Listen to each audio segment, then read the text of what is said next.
In this video, I'm going to talk about 10 feature requests I would like to see implemented in Cubase Pro 10.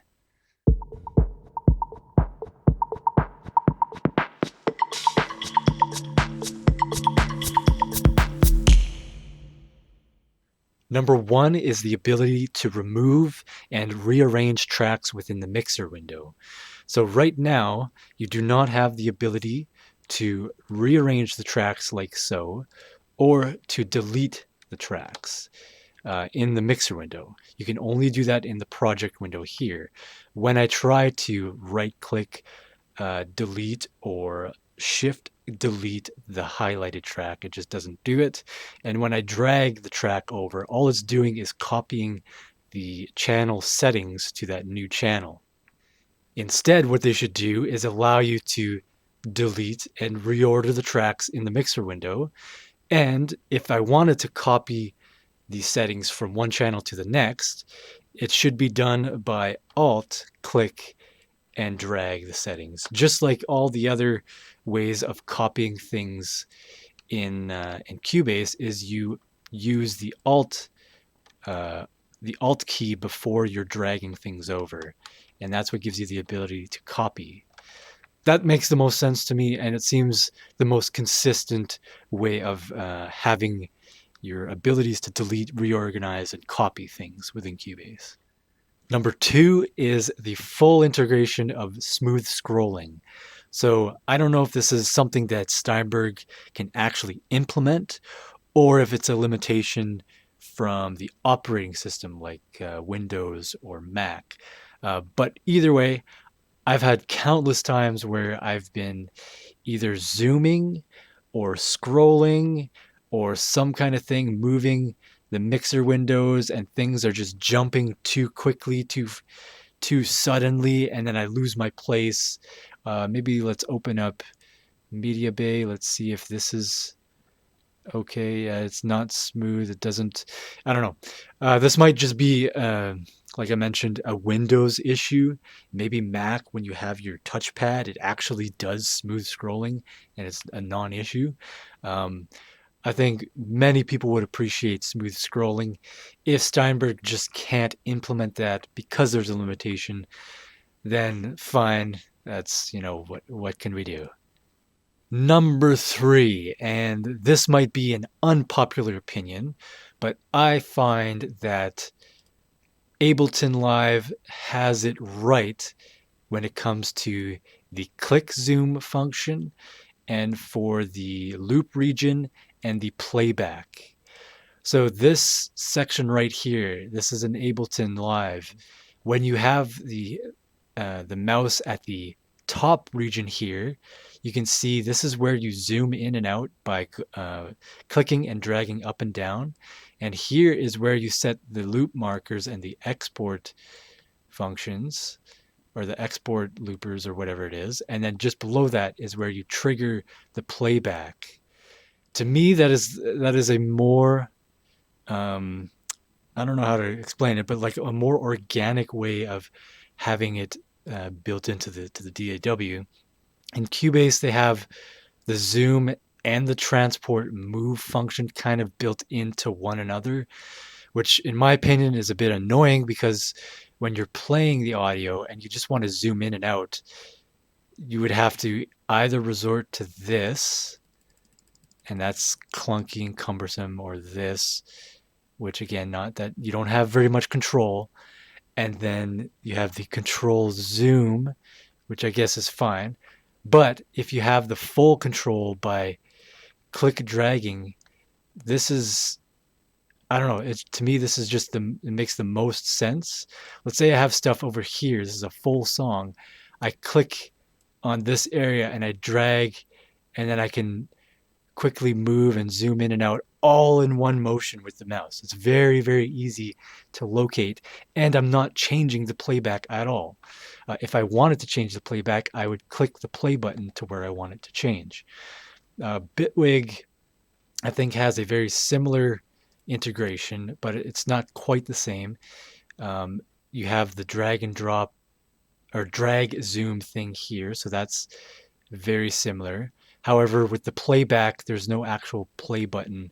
You actually have to double click for it to actually move, which is maybe less optimal, but still a step in the right direction. And then here you have the loop back. You can draw it from scratch, or you can move it around like this. In Cubase, you can. What's nice is that you have the Control and Alt click at your disposal, so that um, you can resize the loop region, and then you can move it by hovering to the top part. So I mean, it's not bad. It's just I think it can be improved by using the way that Ableton does it, and especially if I can't have my smooth scrolling with the zoom, that is an answer to that problem. Number 4 is the implementation of the new Bezier curves in the editor window. So many people had requested this and they finally implemented it. Is you have the ability to make Bezier curves between any 2 points here. There's going to be this middle section where you drag this little thing and it creates a nice smooth Bezier curve. However, Steinberg did not implement this within all of Cubase. They only implemented it in I think the automation tracks, if I'm not mistaken. So if, for instance, we're in the MIDI editor here and we want a smooth pitch bend, we cannot do it. It does not have implementation of the same Bezier curve as it is in the automation lanes. And I'm not sure if this is actually possible for Cubase to do or for Steinberg to implement. But you would think that they would just kind of keep everything consistent, that whenever you have 2 points, you would be able to do the same Bezier curves. And then when you highlight things, you have the ability to move things up like this. Like you would think that that would just be the same across the entire program. To me, that seems the best way to make a program is to make everything nice and consistent in that sense. Number 5, the ability to switch a track between mono and stereo. So I think this is a long-standing request that many people would like to see implemented, is the ability to switch a track, let's say this sampler track here, to switch it between its current stereo state and click a button and convert that into a mono track. And I'm probably going to be pretty apologetic and defensive to Steinberg, is that I don't know how easy this is to actually implement in a DAW in the way that people are requesting. So I know in Logic Studio, you have the ability to switch a stereo to a mono track. And I'll give an example, is that when you have an audio track like this here is a mono track. You see it here. If I was to convert it into a stereo track, the actual source audio stays mono, but the track itself turns into a stereo. And then I now have the ability to set my stereo outputs. And then you can also change your main output bus between a single stereo track or a dual mono track. It breaks it up, and then you can bounce your audio down separately, left and right. And then there's basically like a workaround so that if, let's say you had a stereo audio track where you can change that to a mono track, change your output to a single left or right output, you bounce it down into a mono audio file, and then you can import that file back into the DAW as a mono audio source onto a mono audio track. So yeah, I don't know. There seems to be a little bit of confusion as to what's kind of possible in the DAW realm as far as switching mono to stereo and vice versa, and what is currently available in DAWs. I'm going to guess that many people think what other DAWs can do is you click this button, it changes to mono, and then this file changes to mono, and then all the plugins on this track change to mono, and then your output source kind of just changes to mono, etc., etc. I don't think that's actually possible for a DAW to implement. My request is a reserved request to do it the way in which Logic does it, and that seems like the most feasible way that Steinberg can actually implement this into Cubase. Number 6 is gain reduction meters. So in the actual plugins, like a compressor plugin, you will see an actual gain reduction meter in Pro Tools and other DAWs. That's actually it's built into the meters that are in the mixer window as well. So you'll see this little section here that when the gain reduction occurs, it's from the top down and it moves. And it's built into the channel whenever the stock plugins or any third-party plugins that have implemented this feature, is that whenever there's gain reduction going on, it lists it and it shows it in the gain reduction meter that's on the track. And I've seen pictures or something, I think it was on the Steinberg forum, that they had it implemented in this thing here, the meter bridge. You could see the gain reduction. I don't know if someone just like photoshopped one into existence or if that at one point occurred, or if that's actually the case, but I just do not see that. Number 7 is automation modulation. And what I'm requesting does not necessarily have to limit itself to automation, but it seems like the most useful function and readily available for Steinberg to implement. And that is having the ability to essentially like insert let's say an LFO or a noise generator or something of that sort, is having that as a kind of built-in plugin so that it's doing your automation, but using the plugin instead of having to draw in that automation. So I'm going to borrow from Bitwig to demonstrate more or less my point. Bitwig has this beautiful modulation integration within essentially the entire DAW. And it doesn't matter if you have, let's say, a stock plugin, a third-party plugin, I'll pull in something here, or an instrument, it could be third-party, whatever. It has these modulators built into the DAW. So let's, for example, take this modulator. We'll go, these are all the different modulations you can do, and they're pretty much constantly adding new ones. I'll go with a simple LFO. Here I've added the LFO to this unit. I can then take the source and I can modulate anything on this plugin. And I can add essentially any number of modulators, I believe. It'll just keep expanding if you, let's see. So I think the number of modulators just expands. You can go like a crazy number of modulators. You have a crazy number of different modulation sources. And then you can modulate anything within the plugin, any parameter. Let's, for instance, take this here. This is Abbey Road's vinyl.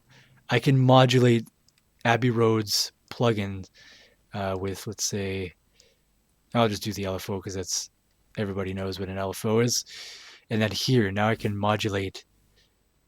This is actually kind of crazy. Like, it's modulating the noise on the vinyl plugin by waves.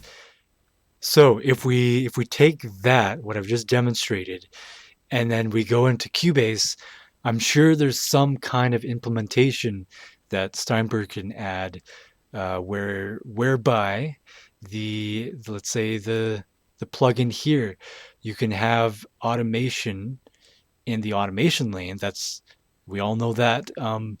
But then if instead of writing in the data, you can have an insert on the actual track here. So you're choosing between read automation and the LFO or whatever modulation source. That would be pretty cool, actually, because then you would have essentially the same capabilities as I just demonstrated in Bitwig. Is anything that can be automated in the automation lanes would also be able to be modulated. And that would be, I think, fantastic. Number 8 is what's called ripple edit. And this is a feature in other DAWs. And the only way that I'm going to be able to explain it best is to show what someone has listed in the Steinberg forum, and then I'll open up Cubase and try and explain things. So ripple edit, as you can see here, this is the normal way of editing, where each individual event is on its own, and whatever you're moving is only whatever's highlighted. The added feature here is, ooh, that one there was nice and clear, is you have the ability, okay, I'm just going to open up Cubase and explain it. So whenever I grab, let's say I grab this, the ripple edit on the single track would mean that everything after this would also move, but without me having to highlight all of that. So I would just click and drag, and then everything after moves instead of having to highlight first, then move it. Then there's the added feature where it does it to all the other tracks in the project. And that means that anything that's after the beginning of this audio event would also move. So if I did that, everything you would see in the screen plus more would move, except for these ones. So these ones would not move because they come after the beginning of this audio event. So everything after would move like this. So here we go. No ripple edit on. You move audio events separately. First, ripple edit to just this track. And then for all tracks in the project.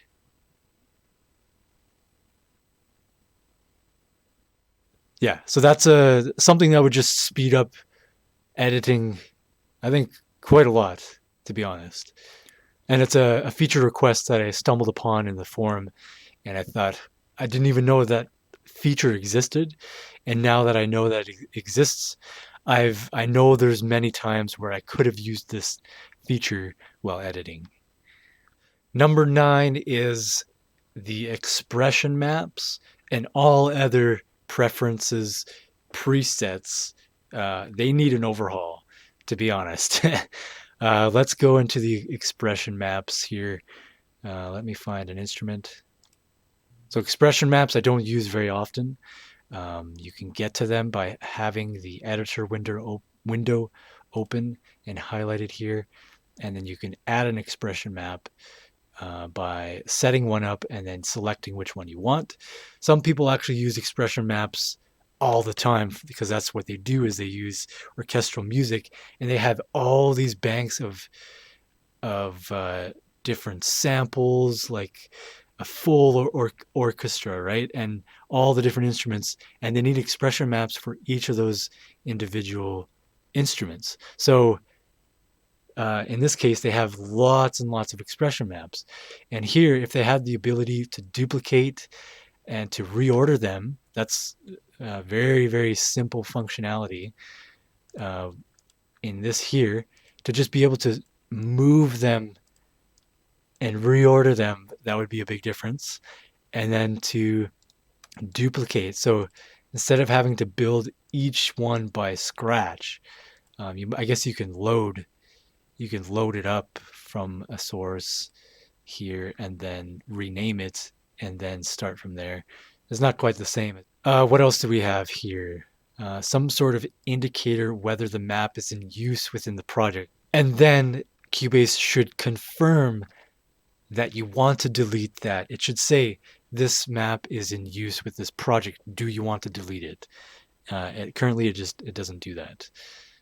So that is expression maps. But I'm going to say this right now: the preferences thing, whatever you call this thing, the presets. So let's say here we open up a track preset, and here I think this is actually pretty good implementation.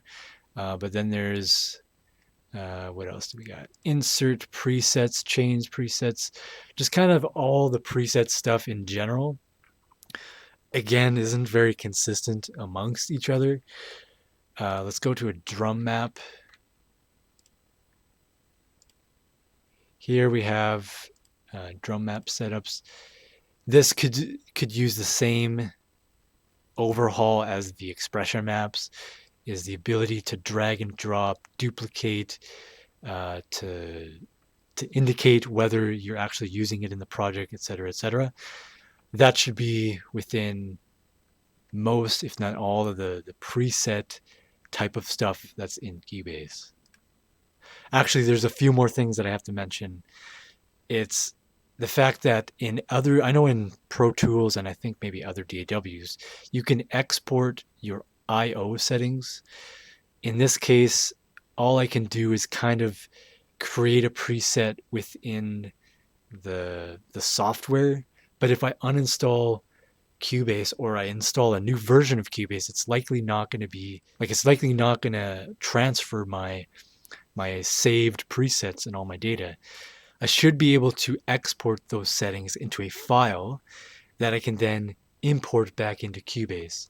And that should definitely be the case for your main preferences section.